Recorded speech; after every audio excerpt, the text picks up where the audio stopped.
Hi everyone, I hope आप सबकी boards की तैयारी बहुत अच्छी चल रही होगी। And today I am back with the English के लिए guidance. Basically what you can do to achieve more than 95% in your English exam. So सबसे पहले मैं आप खुद अपने बारे में थोड़ा सा बता देती हूँ, my record of English exams. So I got 96 in my 10th, 97 in my class 12th, और कॉलेज में जिन भी सेमेस्टर्स में मेरे पास इंग्लिश थी हर किसी में मेरे 95 अबव आए हैं। और आइल्स में मैंने 7.5 बैंड स्कोर करे थे with just 2-3 days of preparation. तो अब आपको क्या करना चाहिए अपने बोर्ड्स या फिर इनफैक्ट किसी भी तरह के एग्ज़ाम के लिए जिसमें भी आपको इंग्लिश डिस्क्रिप्टिव फॉर्म में हो। So let's start of with the methods. सबसे पहले तो जो मेन दिक्कत है वो है covering the syllabus in with minimal efforts पर मैक्सिमम रिजल्ट्स। मैं भी कभी भी शुरू से इंग्लिश को रेगुलरली नहीं पढ़ती थी। I use to always start studying अब जब वो हवा मचने लग जाता है ऑफ प्री बोर्ड्स, है ना, बोर्ड्स, उसी के दौरान ही मैं भी पढ़ना शुरू करती थी जस्ट बिफोर एग्जाम्स। तो अब क्या कर सकते हैं हम, because we have wasted so much time. तो अब हम क्या क्या चीज़ें कर सकते हैं टू सेव आवरसेल्व्स, ठीक है। सबसे पहले तो आपको हर चैप्टर की समरी देखनी है, ठीक है। 1 आवर समरी या फिर जो बिल्कुल शॉर्ट कंसाइज समरी होगी आपको सिर्फ वही देखनी है, क्योंकि हमारे पास और टाइम है ही नहीं। सेकेंड थिंग, ग्रामर के आपको जो भी आपके ग्रामर टॉपिक्स हैं उनके आपको 1 शॉर्ट्स देखने हैं, ठीक है। 1 शॉर्ट्स देखने हैं। उसके बाद जो राइटिंग सेक्शन है उसमें भी आपको 1 शॉर्ट्स देखने हैं, और इसके फॉर्मेट्स को अच्छे से नोट डाउन कर लेना है, कॉपी लगा लेना, उसके अंदर ये नोट डाउन ज़रूर कर लेना, ठीक है। Because these you will tend to forget very quickly. आपको साथ ही में भूल जाएगा। एक टेस्ट हो गया, दूसरे टेस्ट से पहले आपको याद ही नहीं रहेगा कि एग्जैक्टली फॉर्मेट क्या था, कहाँ पर लाइन छोड़नी थी, कहाँ पर कॉमा था, कहाँ पर नहीं था। This is very confusing. So I will really suggest कि आप ये चीज़ तो ज़रूर नोट डाउन कर लेना, ठीक है। और बुक्स रीड करने का, ये सब करने का बस आपको बिल्कुल टाइम नहीं है। अब पता लगे आप ग्रामर स्टार्टिंग से you are starting from scratch, you don't have time for that. This is the method जिसके लिए आपको जाना है, ठीक है। Next, to the point revision. अब मान लो कुछ ऐसे फॉर्मेट्स हैं, कुछ ऐसे आंसर्स हैं जो आपको बार बार करने पर भी याद नहीं हो रहे। मान लो एक करेक्टर का नेम है या फिर एक क्वेश्चन बार बार आया है कि करेक्टर के क्या क्या फिजिकल अपीयरेंस थी, वो आप अगर बार बार भूले जा रहे हो तो आप क्या करोगे, कुछ इस तरह के पोस्ट-इट्स आते हैं मार्केट में, ठीक है। इस तरह के पोस्ट-इट्स आते हैं जिनको आप चिपका सकते हो दीवार वगैरह पे, ये खरीद लो।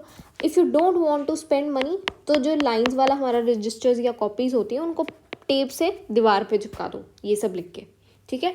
स्पेशली जो आपके राइटिंग के फॉर्मेट्स होंगे ना, ये तो चाहे आपको याद हो भी जाए चाहे ना हो, this I will highly recommend कि आप इस तरह से करके इनको एग्ज़ाम से पहले और एग्ज़ाम की तरफ जाते हुए भी इनको रास्ते में रिवाइज़ करते रहना।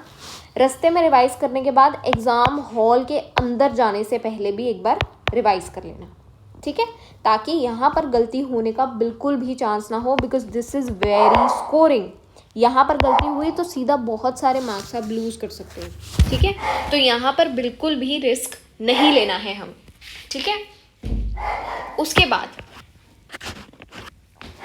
बाद हमारे पास है PYQs का मतलब है प्रीवियस ईयर क्वेश्चंस। ये मान लो आपने 2-3 दिनों में 1 शॉर्ट्स वगैरह देखकर बहुत जल्दी इंग्लिश की तैयारी आपको निपटानी है, ठीक है।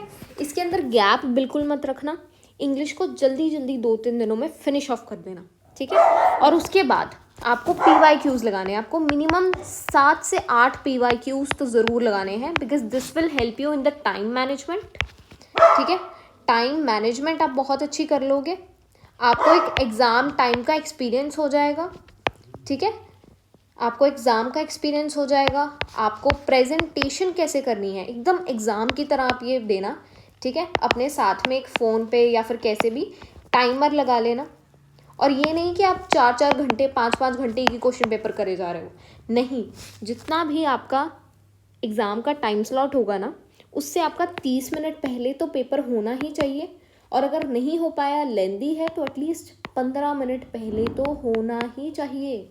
नो मैटर वॉट, जितना मर्जी लेंदी हो, जितना मर्जी डिफ़िकल्ट हो, 15 मिनट पहले आपका पेन उठ जाना चाहिए कि हाँ फिनिश हो गया एग्ज़ाम, ठीक है, ताकि आप इसके बाद इम्पॉर्टेंट चीज़ों को अंडरलाइन कर सको, और क्या कर सको, अपनी स्पेलिंग मिस्टेक्स चेक कर सको, ठीक है। इन सब चीज़ों के लिए 15 मिनट का margin is very important. Okay, अब हम चलते हैं नेक्स्ट स्टेप पे। हमें क्वेश्चन को पहले पढ़ना है, ठीक है। Let me just take a different colour. आपको क्वेश्चन समझने के लिए पढ़ना है, समझ आ रही है? ये नहीं कि सिर्फ आंसर देना इसलिए फटफट क्वेश्चन पढ़ लिया। आपको क्वेश्चन पहले समझना है। क्वेश्चन सही समझ आएगा तो ही आंसर सही होगा, ठीक है। और जब आपको अनसीन पैराग्राफ्स आते हैं ना, ये बेवकूफ़ी नहीं करनी कि पहले पैराग्राफ पढ़ने बैठ गए। पहले क्वेश्चन पढ़ने हैं, जल्दी जल्दी स्कैन करने हैं आँखों से। ये नहीं कि आराम से पढ़ रहे हो, पहले स्कैन कर लेना जल्दी से, ताकि आप कीवर्ड्स उठा लो। अच्छा, इस चीज़ के बारे में पूछा हुआ है, ताकि जब अनसीन पैराग्राफ में पढ़ोगे ना, तो वो वर्ड्स आपकी आंखों को पहले ही हाईलाइट होने लग जाएंगे। मान लो अगर वहाँ पर लिखा है साइंस, तो जब आप साइंस पैराग्राफ में स्पॉट कर लोगे, आपकी आंखें पहले ही अलर्ट हो जाएंगी, चकाचौंध हो जाओगे तुम, है ना। तो इससे जल्दी आंसर्स मिलेंगे। और पर ये जो चीज़ लिखी है ना, ये ओवरऑल सारे एग्ज़ाम के लिए है। क्वेश्चंस आपको ध्यान से पढ़ने हैं और क्वेश्चन समझने के लिए पढ़ने हैं, सिर्फ आंसर देने के लिए नहीं, ठीक है। और लेज़र शार्प फोकस के साथ पढ़ने हैं। ये नहीं कि आपको 2-3 बार क्वेश्चन पढ़ना पड़ रहा है समझने के लिए, आपको एक ही बार में बढ़िया से पढ़ लेना है, ठीक है। उसके बाद अब ये मेरी ट्रिक होती थी, this use to be my, मैं शायद इस चीज़ को इस तरह से काउंट कर सकती हूँ कि ये मुझे बाकियों से एज बहुत दे देता था। What I use to do is, मान लो सेक्शंस हैं, sections A, section B, section C, section D. Section A के अंदर पैराग्राफ्स होते हैं ना, अनसीन या फिर सीन। सेकंड वाले में राइटिंग मान लो, थर्ड वाले में मान लो ग्रामर है, ठीक है, फोर्थ वाले में मान लो लिटरेचर है सारी। तो what I use to do is, वो जो 15 मिनट पहले मिलते हैं ना क्वेश्चन पेपर रीड करने के लिए, मैं उसमें ये पैराग्राफ वाला सेक्शन ही उड़ा देती थी सारा का सारा। I use to completely do it, ठीक है। तो ये मैं वहाँ पे ही ख़त्म कर देती थी। और उसके बाद ना मेरे दिमाग में ये पहले से ही बहुत क्लियर होता था। मान लो मेरे पास 3 घंटे हैं, एंड पे मैं 15 मिनट्स ज़रूर रखती थी to check my exam and underline the important things, ठीक है। ये मैंने मार्जिन हमेशा रखा है हर किसी एग्ज़ाम में, no matter what the subject is, ठीक है। उसके बाद क्या करती थी, मैं इसको अपने दिमाग में ना डिवीज़न करके रखती थी कि अच्छा मैंने पैराग्राफ वाला ना मैक्स टू मैक्स 15 मिनट लेने हैं। और मैं ना कभी भी इस तरह से फिक्स नहीं जाती थी, ए के बाद बी ही करना है, बी के बाद सी ही करना है, सी के बाद डी ही करना है, नहीं। राइटिंग सेक्शन मैंने हमेशा आज तक अपने लाइफ में एंड पर ही करा है। पहले मैं पैराग्राफ वाला सेक्शन करती हूँ, ठीक है, always I have always done this. Paragraph वाला सेक्शन पहले, फिर ग्रामर, फिर लिटरेचर, ठीक है, क्योंकि लिटरेचर तो हमें आती ही है। ग्रामर का ये है, अगर रूल आया तो आया, नहीं आया तो नहीं आया। लिटरेचर भी ऑलवेज नो, है ना, क्योंकि इसमें तो सीधा रट्टाफिकेशन बजी होती है। ये तो हमने बस बिल्कुल वहाँ पर जाके एग्ज़ाम में लिखना ही है जो भी हमने लर्न करा है, ठीक है। उसके बाद the last thing is writing.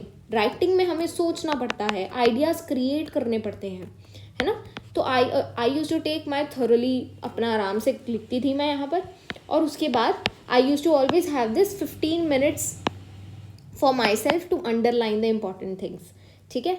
और उसी के साथ साथ अंडरलाइनिंग को अंडर एस्टिमेट मत कर लेना, क्योंकि अगर तुम्हारे चेकर का, एग्जामिनर का तुम ज़्यादा टाइम लगवाओगे ना, एग्ज़ाम तुम्हारा समझ ही नहीं आ रहा, तुम्हारी राइटिंग समझ नहीं आ रही, क्या कहाँ लिखा है कुछ समझ नहीं आ रहा, जितना ज़्यादा टाइम उतना कम मार्क्स।